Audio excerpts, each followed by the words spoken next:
تو اس کی اس وقت تو گرم پانی جو ہے وہ بلیک سی ہے، تو اس لیے اس کا یہاں پہ کرائمیا پہ خاص کر کنٹرول رکھنا بہت ضروری ہے کہ وہ گرم پانی ہو، کیونکہ اس کے باقی جو پانی ہے جو اس کے نارتھ میں ہے یا ویسٹ میں ہے وہ تو یا ایسٹ میں ہے وہ تو بالکل ہی وہاں پہ جو ہے نا برف ہوتی ہے، برفانی قسم کے وہ سمندر ہیں، کولڈ ہے، تو اس لیے وہ ہر قیمت پہ جو بلیک سی ہے اس پہ کنٹرول رکھنا چاہتا ہے، اور اس کے لیے کرائمیا پہ قبضہ رکھنا سب سے اس کے لیے بہت ضروری ہے، جو اس کی بیس ہے وہاں پہ سب سے بڑی۔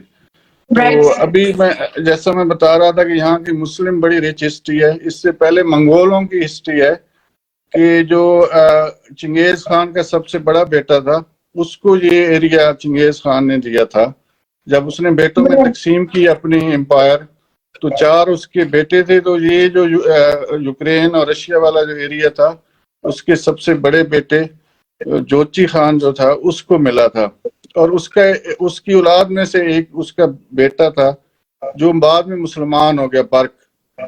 تو برق کا یہ ہے کہ اسی کے بارے میں علامہ اقبال نے ایک شعر بھی کہا تھا کہ کعبے کو پاسباں مل گئے صنم خانے سے۔ تو جب ہلاکو خان نے نا کوئی ارادہ کیا کہ مکہ اور مدینہ، جب بغداد پہ اس نے فتح کر لیا تو ہی تھاٹ کہ اب میں تو مکہ اور مدینہ پہ بھی اٹیک کروں گا، چنگیز خان کا جو پوتا تھا ہلاکو خان۔ لیکن برق خان جو تھا اس وقت مسلمان ہو گیا تھا، یہ بھی اس کا پوتا تھا چنگیز کا، یہ رشیا والی سائڈ پہ تھا، تو اس نے اس کو لکھا، فوج لے کے یہ چلا گیا، تو اس نے کہا خبردار اگر تم نے وہاں پہ اٹیک کیا تو میں جو ہے نا آپ سے جنگ کروں گا، جس کی وجہ سے وہ ہلاکو خان نے پھر وہ اٹیک نہیں کیا۔ تو یہ اس کی بڑی ریچ ہسٹری ہے۔ تو یہ ہسٹوریکل رشیا کا ایک پارٹ بھی رہا ہے۔ تو بیسیکلی پیوٹن کو جو ایشو یہی ہے کہ وہ کہتا ہے کہ Russian and Ukraine are the same, one nation theory وہ رکھتا ہے، جو یادگار ہے ایک امپیریلسٹک رشیا کی جب زار ہوتے تھے، تو اس پہ یہ جو پیوٹن صاحب ہیں یہ اس پہ بلیو رکھتے ہیں کہ یہ جو یوکرین اور رشیا ہیں ایک ہی نیشن ہے، تو ہم نے کبھی بھی اس کو یورپ کی طرف نہیں جانے دینا۔ اور دوسرا جب یوکرین نے جو ہے جو رستہ چنا ہوا ہے وہ ہے ڈیموکریسی کا، تو یہ سب سے بڑا اس کے لیے مسئلہ بنا ہوا ہے کہ رشیا نہیں چاہتا کہ اس کی ڈور سٹیپ کے اوپر ایک ڈیموکریٹک ایک سٹیٹ ہو اور اس کا جو سسٹم ہے اپنا اس کو بھی افیکٹ کرے۔ تو وہ بات تو ٹھیک ہے، لیکن عام طور پہ دیکھتے ہیں کہ جب کوئی کنٹری کسی دوسری کنٹری پر حملہ کرتی ہے یا اٹیک کرتی ہے تو وہ اپنے سے تھوڑا سا ویک کنٹری پہ ہی اٹیک کرتی ہے۔ تو دیکھا جائے کہ یوکرین تو اتنا غریب ملک تو نہیں ہے کہ رشیا بس آرام سے اس پر اٹیک کر دے، تو آرام سے یوکرین پر اٹیک کر دیا، کیا اس کو اس بات کا نہیں سوچا کہ یوکرین بھی کاؤنٹر اٹیک کر سکتا ہے؟ جیسا آپ جانتی ہیں کہ کسی دور میں یہ جو دنیا تھی 2 سپر پاور تھی، تو اس میں ایک امریکہ تھا اور ایک رشیا تھا، اور یوکرین وغیرہ اس میں شامل تھے ساری سٹیٹس۔ تو ویسے تو یوکرین ایک بڑی سٹیٹ ہے لیکن رشیا کے مقابلے میں وہ بہت ہی یعنی کمپیٹیبل نہیں ہے، اس سے کمپیٹ نہیں کر سکتی کسی صورت بھی۔ اس لیے جب انہوں نے رشیا نے سب سے پہلے اس پہ قبضہ کیا کرائمیا پہ، جو سب سے امپورٹنٹ آئی لینڈ ہے، آپ کو میں نے بتایا کہ بلیک سی کے لیے، تو وہاں سے کوئی ریزسٹنس نہیں ہوئی۔ دوسرا یہ مزے کی بات ہے کہ یہاں پہ یوکرین کے پاس بھی اٹامک ویپن تھے، جب یہ سوویت یونین ختم ہوا تو وہ پھر ویسٹ کے کہنے پہ اور رشیا کی کوئی ایک ان کا ایگریمنٹ ہوا تھا جس کی وجہ سے سارے جو اٹامک جو اس کے جو بھی ایسٹس تھے وہ رشیا نے لے لیے تھے، یوکرین سے اٹھا لیے تھے۔ تو اس وجہ سے یوکرین ویسے تو ایک اچھا خاصا کنٹری ہے، ریچ بھی ہے، لیکن جو ملٹری لحاظ سے وہ بالکل ہی اس کے مقابلے کا نہیں ہے کہ رشیا کا مقابلہ کر سکے۔ Right sir, right. تو سر ہم یہ بھی دیکھتے ہیں کہ یوکرین کے ایشو پر انڈیا نے بہت فائدہ اٹھایا ہے، اور رشیا سے سستا تیل بھی وصول کیا ہے. تو پاکستان کو کیا کردار ادا کرنا چاہیے اس میں؟ جی، جو انڈیا کی ڈپلومیسی رہی ہے اس میں بڑی سکسیسفل رہی ہے، کیونکہ ایک تو امریکہ کو ضرورت ہے انڈیا کی چائنا کے مقابلے میں، تو اسی سے فائدہ اٹھا کے جو انڈیا ہے اس نے رشیا سے بھی اپنے پرانے ریلیشنز قائم کیے ہوئے ہیں. تو اگر ہم کوئی اس طرح کا کام کریں تو ہمیں تو امریکن فوراً جو ہے نا وہ ہمیں سینکشن کا سامنا کرنا پڑ سکتا ہے، لیکن انڈیا ان کے لیے بہت زیادہ مجبوری ہے چائنا کی وجہ سے، کہ چائنا کو کاؤنٹر کرنا چاہتے ہیں. تو اس وجہ سے انڈیا نے جو کام کیا ہے کہ اس نے بہت زیادہ آئل منگوایا ہے رشیا سے، وہ جو کنسیشنل ریٹس پہ، اور آگے اپنی ریفائنری میں اس کو ریفائن کر کے وہ نہ صرف اپنے وہ کنٹری میں اس کو یوز کر رہا ہے بلکہ آگے اس کو ایکسپورٹ کر رہا ہے. تو جو رشین آئل ہے، کروڈ آئل لے کے اپنی ریفائنری میں ڈال کے ریفائن کر کے وہ دوسرے کنٹریز کو الٹا ایکسپورٹ کر رہا ہے. تو مودی نے اس لحاظ سے بڑی سکسیسفل اس کی ڈپلومیسی ہے، اور یورپ اور امریکہ اس سے منع بھی نہیں کر سکتے کہ یہ ناراض نہ ہو جائے. اور چائنا رائٹ سر، بالکل. سر، یوکرین رشیا وار کا اتنا شور کیوں ہے؟ جنگیں تو اور خطوں میں بھی ہو رہی ہیں اور کنٹریز میں بھی ہو رہی ہیں، لیکن یورپ اینڈ امریکہ نے جتنا یوکرین کے حق میں آواز بلند کی ہے اتنا کسی کے حق میں نہیں کی، تو ایسا کیوں ہے؟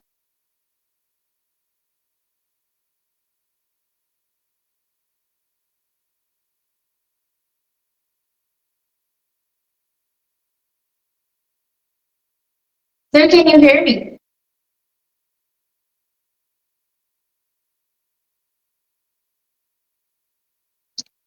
سر آئی تھنک آپ میوٹ ہو گئے ہیں، آپ کی آواز نہیں آ رہی بالکل بھی. Shall we continue? Yes sir, sure sir. تو ہمیں بھی اپنی پوری جو ہماری ڈپلومیسی ہے اس کو ذرا ایکٹیولی کرنا چاہیے، اور وہاں سے جو ہم سستی گندم بھی منگوا سکتے ہیں اور کروڈ آئل منگوا سکتے ہیں. جی تو جو انڈیا نے لیکن وہ ہمارے لیے ایک لمٹ ہے، اور انڈیا جو ہے نا اس کو بہت اس میں ایج حاصل ہے کہ اس کو کوئی پوچھنے والا نہیں ہے. اور اس میں رشیا کو بھی ایک فائدہ ہے کہ اس کا جو آئل ہے وہ جا رہا ہے، اور انڈیا اس سے بہت زیادہ فائدہ اٹھا رہا ہے. اور اس کی وجہ سے یہ ہے کہ چائنا جو فیکٹر ہے نا وہ انڈیا کو بہت زیادہ ہیلپ آؤٹ کر رہا ہے. بالکل. سر، یوکرین کا وار کا اتنا شور کیوں ہے؟ جنگیں تو دنیا کی اور بھی خطوں میں ہوتی ہیں، لیکن امریکہ اور یورپ نے جتنا یوکرین کے حق میں آواز بلند کی ہے اتنا کسی کے حق میں نہیں کی، تو ایسا کیوں؟ Please repeat your question. میرا کوشچن یہ ہے کہ یوکرین اینڈ رشیا کا جو وار ہے اس کا اتنا شور کیوں ہے، اور امریکہ نے جتنا یوکرین وار کے لیے میں آواز بلند کی ہے اتنا کسی کے حق میں نہیں کی، امریکہ اینڈ یورپ بوتھ، تو ایسا کیوں؟ جی، اس میں آپ دیکھتے ہیں کہ کافی باقی جگہ پہ بھی وارز وغیرہ ہو رہی ہیں، اور جس طرح فلسطین میں وار ہو رہی ہے، غزہ پہ جو اسرائیل کی طرف سے ہو رہا ہے، تو اس کو اسرائیل کو اس کے باوجود ویسٹ کی طرف سے اسلحہ دیا جا رہا ہے. اور باقی کئی کنٹریز میں جو جنگیں ہو رہی ہیں، لوگ وہاں سے بھاگے جا رہے ہیں، تو وہاں پہ جو ہے نا ان کو کوئی یورپ میں کوئی پناہ نہیں دی جا رہی. تو یہاں پہ لیکن جو یہاں پہ یوکرین کے جو لوگ ہیں جو پناہ گزین ہیں ان کو یورپ میں بھی امریکہ میں بھی پناہ دی جا رہی ہے، یوکرین کو فوجی امداد دی جا رہی ہے. تو یہ ایک ویسٹ کا اور امریکہ کا ایک دوگلا پن جو ہے وہ نظر آ رہا ہے، جس کی وجہ سے جو مسلم ورلڈ میں جو ہے ویسٹ کے خلاف یا امریکہ کے خلاف بہت زیادہ نفرت، پہلے بھی نفرت پیدا ہوئی تھی آپ کو پتہ ہی ہے، تو اب بھی یہ ہو رہی ہے. تو یہ اس میں ایک یہ بھی فیکٹر ہے کہ یہ جتنی جنگیں زیادہ ہوتی ہیں تو وہاں پہ جو آرمز کے مافیا ہوتے ہیں ان کا اسلحہ جو اربوں ڈالر کا اسلحہ فروخت ہوتا ہے، تو ان کے جس کی وجہ سے وہ جو ایک مافیا ہے پورا، تو وہ جو جنگوں کو ہوا دیتے رہتے ہیں. بالکل سر. تو اس میں کافی دنیا کے کافی خطوں میں یہ جنگیں جاری ہیں، ان کو روکا نہیں جاتا. تو مغرب کی یا ویسٹ کی جو دوگلی پالیسی ہے، اب ہم ان کو کمپیئر کریں کہ جو مسلم دنیا میں یا غریب تھرڈ ورلڈ میں اور جو یوکرین میں، وہ بالکل ہی اپوزٹ میں نظر آتی ہے. بالکل ایسے ہی. یعنی یوکرین کے حوالے سے وہ کہتے ہیں کہ وہ کمزور ہیں، اس کی ہیلپ کرنی چاہیے. رشیا اگریشن دکھا رہا ہے، لیکن اسرائیل کے مقابلے میں وہ کام الٹا ہے. بالکل الٹا ایک اگریسر کی ہیلپ کی جا رہی ہے بجائے کہ وہ جو وکٹمز ہیں ان کی ہیلپ کی جائے. بالکل ایسے ہی ہے سر. ان کو تو بلکہ پیلسٹینیئنس کو تو وہ کہہ رہے ہیں کہ ٹیررسٹ ہیں تو ہم اس لیے ان کو مار رہے ہیں. تو یہ اسی طرح کا دوگلا پن ہے. بالکل ٹھیک کہا آپ نے سر. لیکن اس جنگ سے امریکہ اینڈ یورپ پر کیا اثرات ہوں گے؟ یا ان کو کوئی اس کا کوئی بینیفٹ ہو رہا ہے یا ان کو اس کا ڈس ایڈوانٹیج ہوگا؟ کیا ہوگا؟ کیونکہ ماضی میں فرانس اور جرمنی نے عراق پر حملے کے مسئلے پر امریکہ کا ساتھ نہیں دیا تھا، لیکن اب یورپ وہی کرتا ہوا دکھائی دے رہا ہے جو امریکہ کہہ رہے ہیں. تو یہ سب کیا ہے؟ اس میں جو فوری جو اثرات آئے تھے اس جنگ کے، ایک تو یہ تھا کہ انرجی اور فوڈ، کیونکہ انرجی رشیا یورپ کو سپلائی کرتا تھا، فوڈ یوکرین اور رشیا، اور جو بلیک سی کا جو روٹ تھا وہ بھی آپ کو پتہ ہے وہ رشیا نے اس کو بلاک کیا ہوا ہے. تو یورپ میں بہت زیادہ انرجی اور فوڈ کی پرائسز بہت زیادہ ہو چکی ہیں. اور میرے خیال آئی تھنک کہ پہلی دفعہ ان کو بھی جو جس طرح ہمارا تو شروع کا مسئلہ ہے مہنگائی اور یہ زیادہ پرائسز اور یہ انفلیشن، وہاں پہ پہلی دفعہ ان کو ایکسپیرینس کرنا پڑ رہا ہے کہ انفلیشن اتنا زیادہ ہوا ہے. تو یہ لوگوں کا جو لیونگ سٹینڈرڈ ہے وہ لازمی بات ہے، جب مہنگائی ہوتی ہے تو کم ہوتا ہے. تو وہ جو اوپر ان کا اپورڈ جا رہا تھا وہ رک گیا یا کم ہوا. یورپ میں جو ہے ونٹرز میں بہت زیادہ انرجی کی ضرورت ہوتی ہے، تو ان کو مہنگا جو الٹرنیٹ ایک مہنگا ارینجمنٹ کرنا پڑ رہا ہے. دوسرا جو امریکہ نے جو ایک یہ نیریٹو بنایا ہے اس کا کہ یہ جو روس ہے اس نے پہلے جارجیا پہ حملہ کیا تھا، پھر کریمیا لے گیا، پھر یہ یوکرین پہ اٹیک کر دیا، اب آگے جائے گا پولینڈ پہ کرے گا یا بالٹک سٹیٹس پہ کرے گا. تو اس نے یورپ کو اتنا ڈرا دیا ہے کہ وہ یورپ جو ہے اس کا ساتھ دے رہے ہیں کہ رشیا کا وہ ان کو خوف ہے. تو وہ روس کے ساتھ جو تصادم ہے وہ یورپ بھی امریکہ کے ساتھ ہے. تو اس کے بڑے سنگین قسم کے نتائج ہو سکتے ہیں اور جنگ پھیل سکتی ہے. جس طرح کہ نیٹو کا ایک الائنس ہے کہ ایک کنٹری پہ بھی اگر اٹیک ہوگا تو سارے کنٹریز مل کے اس کو ڈیفینڈ کریں گے. تو یہ اس میں یہ ہوگا ان دا اینڈ کہ جس طرح ورلڈ وار 2 کے بعد ہوا تھا کہ امریکہ کا اثر و رسوخ جو ہے نا بہت زیادہ یورپ پہ بڑھ جائے گا، اور جو تھوڑا بہت کم ہوا تھا، تھوڑی انڈیپینڈنس آئی تھی پالیسیز میں فرانس یا جرمنی، اٹلی، اسپین وغیرہ، تو وہ کم ہو جائے گی. اور میرا تو خیال ہے کہ یہ جب کولڈ وار ختم ہو گئی تھی تو اس وقت چاہیے تھا کہ یہ نیٹو بھی ختم ہو جاتا اور یورپ کو چاہیے تھا کہ بجائے امریکہ کے ساتھ رہنے کے اسی طرح کنٹینیو کرنے کے خود وہ رشیا سے کوئی جا کے اپنی سیٹلمنٹ کرتے تو اس کے ساتھ بات چیت کرتے. لیکن اس کو وہی چیز نیٹو کو کنٹینیو رکھا گیا اور ان دا اینڈ جو ہے نا یہ آج کے یہ حالات ہو چکے. بالکل سر. یہ جو یوکرین رشیا کا وار چل رہا ہے اس میں آپ کو کہیں پر بھی فیوچر میں رشیا کی طرف سے یا پھر یوکرین کی طرف سے تعلقات کی بہتری کا کوئی امکان نظر آتا ہے؟ اس کو ریپیٹ کریں پلیز. فیوچر میں آپ کو یوکرین کی طرف سے یا پھر رشیا کی طرف سے تعلقات کی بہتری کا کوئی امکان نظر آتا ہے؟ ابھی تو آپ کو پتہ ہے جو وار جو ہے وہ اس میں ایک سٹیل میٹ آیا ہوا ہے. یعنی ایک جگہ پہ جا کے نا ایک پہلے رشیا گیا ہے، وہ تقریباً ان کے جو تھا کیپٹل تک چلا گیا، پھر وہاں سے ریٹریٹ ہوا اور پھر ان کو یورپ کی بہت زیادہ جو سپورٹ ملی اسلحے کی. تو وہاں سے رشیا ریٹریٹ کر کے وہ ایسٹ میں اور ساؤتھ میں آ گیا اور باقی ایریا اس نے خالی کر دیے. پھر اس نے اب 1 سال کے بعد یوکرین نے امریکہ کی اور یورپ کی ہیلپ سے ایک بہت بڑا افینسو کیا, کاؤنٹر افینسو جس کو کہتے ہیں, کہ اب ہم کاؤنٹر افینسو کر کے اپنے باقی جتنے بھی ایریاز وہ بھی لیں گے اور ہم کرائمیا بھی لیں گے. وہ شروع میں تو بڑا شور تھا کہ کاؤنٹر افینسو ہے, اور رشیا پہ ماسکو پہ بھی ایون ڈرون اٹیک کیے گئے, لیکن رشیا نے جو ڈیفینسو وار ہے وہ بہت اچھے طریقے سے لڑی ہے. انہوں نے وہ اپنے ڈگ آؤٹ کیا سارا اپنے آپ کو نا, تو وہ یوکرین نے بڑا زور لگایا لیکن اس کا وہ آلموسٹ فیل ہو گیا کاؤنٹر افینسو.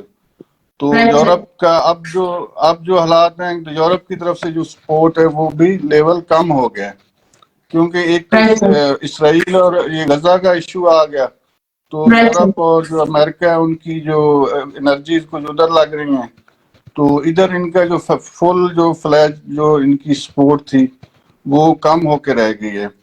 تو اس ٹائم یہی ہونا بالکل. اور اب جو امریکن سینٹ ہے وہ یوکرین کو جو ہے نا وہ فوجی جو اس کی امداد ہے وہ بھی اس نے روکی ہے ڈیو ٹو سرٹن ریزن, تو وہ بھی نہیں دے پا رہے, جس کی وجہ سے اب خطرہ یہ ہے کہ رشیا دوبارہ جو ہے نا آگے ہی نہ آ جائے پھر جس طرح پہلے آیا تھا. تو ابھی جو ہے یورپ کا اتنا بڑا اسلحہ امریکہ کا آیا. یہ کی طرف تو کم امکانات ہے لیکن یہ خراب مزید ہوتا جائے گا. ہاں بالآخر جو ہے نا اس میں یوکرین کو اور خود ہی جو ہے نا ویسٹ سے جو وہ لے رہا ہے امداد, اور ان کی پالیسیوں پہ وہ رشیا کے ساتھ بات چیت کر رہا ہے ان کے ذریعے, تو وہ ختم کرنی پڑے گی, اس کو خود ہی ٹیبل ٹاک پہ آنا پڑے گا رشیا کے ساتھ, میرا خیال ہے. تو اس میں یہ ہوگا کہ کم از کم جو کرائمیا اور جو کچھ ایریاز جو رشین سپیکنگ لوگ ہیں یوکرین کے, تو اس سے یوکرین کو دستبردار ہونا پڑے گا, تبھی جا کے یہ آئی تھنک کہ. اور دوسرا یہ جو اصل جو ایک اور ایشو ہے کہ وہ یوکرین ٹرائی کر رہا ہے کہ نیٹو میں شامل ہو جائیں ہم, تو یہ تو رشیا کبھی نہیں ہونے دے گا. نیٹو کے یعنی اپنے ڈور سٹیپ پہ نیٹو آ جائے اس کی, تو وہ بالکل ان ایکسیپٹیبل ہے رشیا کے لیے.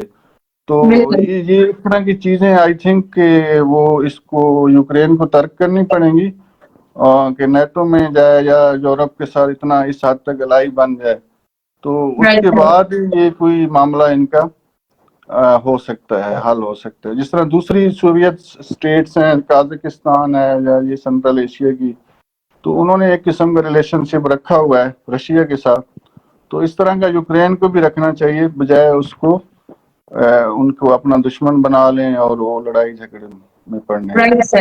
سر کوئی ورڈ میسج دینا چاہیں گے؟ جی ریپیٹ. کوئی ورڈ میسج دینا چاہیں گے؟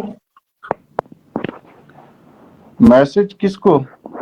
ورڈ تو دینا چاہیں گے کوئی میسج کہ دنیا میں اس پر جو حالات ہیں یا جو سچویشن چل رہی ہے, جگہ جگہ پر وارز ہو رہے ہیں, تو اس سے آپ کیا کہنا چاہیں گے؟ میرا میسج تو یہی ہے کہ ہمیں جو ہے نا وہ پیس کی طرف جانا چاہیے. یونائٹڈ نیشن جو ہے ہم نے ایک بنایا تھا ادارہ, کم از کم اس کی جو ریزولوشنز ہیں, اس کی جو پالیسیز ہیں, اس کی جو ایک ہم نے سب ملکوں نے اس کے چارٹر پہ سائن کیے ہوتے ہیں, تو جب تک اس پہ نہیں ہم جائیں گے, اس کے وہاں پہ جا کے بیٹھیں گے نہیں, تو یہ تو دنیا جو ہے اس طرح وہ جہنم بنتی جائے گی. اور جو اسلحہ بیچنے والے لوگ ہیں ان کے لیے تو یہ بہت اچھا ہے کہ پوری دنیا میں آگ لگ جائے, ہر بندہ ایک دوسرے سے لڑ رہا ہو اور وہ اربوں خربوں کماتے رہیں. تو اس میں یہی ہے کہ ہمارے جو امن کے لیے جو پارٹیاں یا جو گروہ ہیں جو امن کے لیے ایفرٹ کریں, ان کا ساتھ دینا چاہیے ہمیں. اور جو جنگ اور نفرت کا کاروبار کر رہے ہیں ان کا ساتھ نہیں دینا چاہیے. بالکل سر, تھینک یو سو مچ اتنے انفارمیٹیو پروگرام کے لیے اور آنر کرنے کے لیے. انشاءاللہ اس طرح کی مزید ٹاپکس کے ساتھ ہم سارے سے مزید ٹائم لیں گے. اور sir please if you honor us. انشاءاللہ سوری کو تھوڑی ڈسرپشن ہوئی ٹیکنالوجیکلی تو اس میں آپ کو بھی ویٹ کرنا پڑا. No, sir. Next time Absolutely no problem. In fact, I hope کہ viewers نے آج بہت انجوائے کیا ہوگا اور بہت انفارمیٹیو پروگرام تھا. Thank you so much sir. جی ویلکم. Thank you. اللہ حافظ. اوکے خدا حافظ.